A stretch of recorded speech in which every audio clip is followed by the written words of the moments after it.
remember when you lit my flame. A bit of passion with a pinch of pain. You left me praying for a single drop of rain. What made you want to pursue a career in music?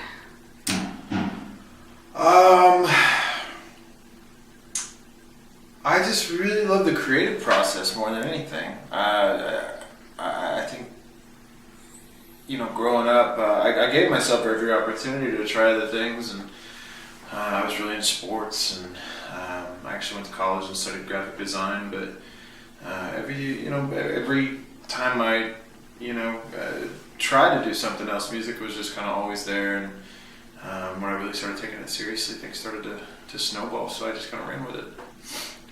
How do you think your career would be different if you hadn't auditioned and won the 7th season of American Idol? Man. In almost every way imaginable. I think just the platform that Idol provided me more than anything was incredible. And I think to be able to take that and put out the records that we put out and get to tour the world and play all these places that were just completely out of my thought process. They just seem so lofty and kind of so far away. Those are all things that really I don't know if it would have happened without Idol. I was confident enough and probably naive enough in like my teens and early 20s to think that it was going to happen. But I think looking back on it now, I was just right place, right time. Obviously on Idol you did a lot of covers of songs, and you covered Simple Minds' Don't You Forget About Me. Yeah, that was the send-off song. I think it was Scotty McCreery's season. I don't remember what season it was. Yeah. Anyway, what song would you like to cover and record next? Oh God, there's a lot. We're doing a cover on this tour of Wicked Game by Chris Isaak, and I'm hoping we can get that on a record. Most any Zeppelin song, although they're pretty damn difficult to sing. I don't know. That list changes every day. If you ask me that same question tomorrow, I'd probably have a different answer. Flavor of the week, huh? Yeah, pretty much. What's your favorite song to perform live? Again, one where, depending on which way the wind blows, the answer changes. Song I've really gotten into the last couple shows. We're performing new music out on this tour and kind of litmus testing some new stuff before we go in a studio and track it. We have a song called "I'm Gonna Love You" that, especially the last few shows, is just really kind of. I felt in pocket with that song, so it's been a lot of fun to play. What's the best part about performing? Do you prefer to perform in a large venue, or do you enjoy a smaller, more intimate setting such as Arc here?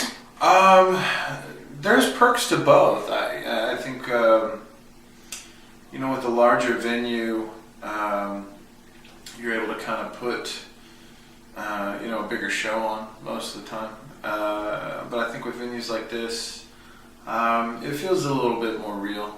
I think you get to see, as an audience member, you get to see a band or an artist kind of in their element, and there's not a whole lot of a room. You can, in a weird way, you can kind of hide a little bit more at a bigger venue.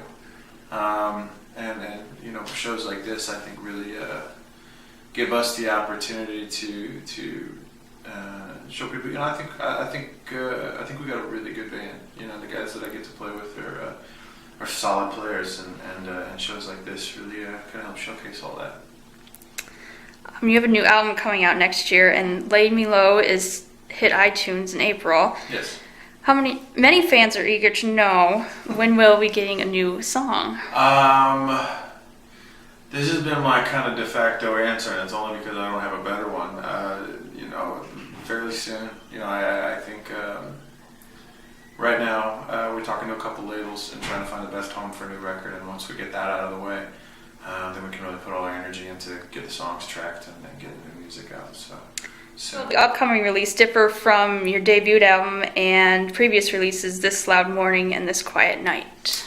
I think really with this new stuff, I reinvested in the creative process and tried not to put parameters on anything. You know, I say this, and it's no discredit to the RCA records or to my time with RCA. But I was really, there was more of a concerted effort to try to attack, to try to identify what we were and what this music is. And with this new stuff, we really, you know, I just really had the opportunity to try new things. And so we experimented with a lot more, you know, electronic stuff, and programming and synthesizers and stuff like that. And really just, you know, going down roads that maybe I wouldn't have gone down, you know, 2 or 3 years ago. And really say, you know, I think that's a byproduct, just having more creative control. And so I think from the next record, people can expect to maybe see a more complete, maybe less filtered look at what all of this is, you know. Do you think there's more room to grow working independently as opposed to a major label? It depends. I think, you know, every situation is different. I'm sure there's artists that feel like they've got complete freedom on majors, and I'm sure there's artists that feel really trapped by majors, you know. And I just know that for me, you know, with this new tour and these new songs and all that, I'm feeling more creatively fulfilled than I have in a really long time. So I'm riding the wave. You know? November 2nd, you are going over the edge for brain cancer research. Yeah. Tell me a little bit about the event and how nervous are you?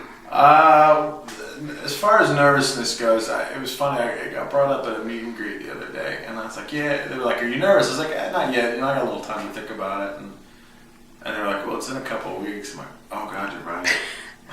So the last couple of days, I've been kind of reconciling with that fact. It's I have a great relationship with ABC Squared, and as such, I managed to get talked into things. I did the LA Marathon a couple years ago, and I did that for ABC Squared. And afterwards, I swore to myself I was gonna be a little bit more timid about what I agreed to. And then the next thing I agreed to was scaling down the building. But I love those kind of opportunities, honestly. You know, I obviously having lost my brother to a brain tumor, to be able to help in any way, even if it's something as absurd as rappelling down a building, I'm happy to do it. If it gets, you know, all of us a step closer to figuring it out and beating that disease. So. Okay, you've worked with One Republic's Ryan Tedder, who is currently an advisor for Adam Levine's team on NBC's The Voice. Oh, I didn't know that. Good for him. Would you ever consider being a mentor or advisor on a show like that? Why or why not? I don't know anything about The Voice, so I can't speak to The Voice. On Idol, yeah, absolutely. I think any opportunity, you know, that the contestants on Idol can get to kind of pick other people's brains, no matter what their you know, their level is, whatever you want to call it. I think it only kind of sets you up a little better for the aftermath. You know, I was really fortunate that we had, you know, the judges that we had, and the people behind the scenes, and they were amazing, because I mean, it is such a fishbowl, and you come off the show and it's culture shock, you know. So yeah, I mean, I would welcome that, you know, because I wish they would have done that on our season a little bit more. What advice would you give to people? Some of the best advice I ever got was really early. Like, I was probably like 16, 17 years old, and I forget who it was. Somebody told me to get used to hearing the word no.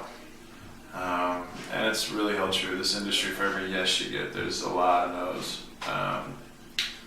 but it just makes the yeses, you know, a lot sweeter. I heard no a ton before I got on Idol and finally heard yes. You know what I mean? So, Yeah. yeah, that'd be my advice, man. This industry is not for the timid and not for the you know, the insecure. You got to really have a belief in yourself and your talent and what you're about. So. Who are some of your influences? I grew up watching my dad play guitar, so that's a pretty big one. And then bands like Our Lady Peace and 8 Stop 7 and Big Wreck.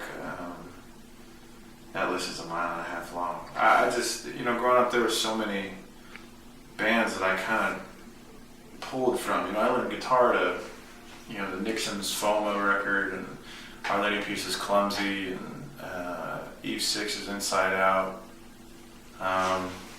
You know, I've been so fortunate now, like at this part of my life, the last 5 years, to get to cross paths with these people that, you know, were involved with those records, people like Zach Malloy and Rain, and you know, really pick their brain. And looking back now, it makes me appreciate those records even more. Is there a person or band that you're eager to work with or duet with? I don't know that I could name one. I think there's a lot of really great artists right now. You know, I think you look at people like Christina Perri or Adele,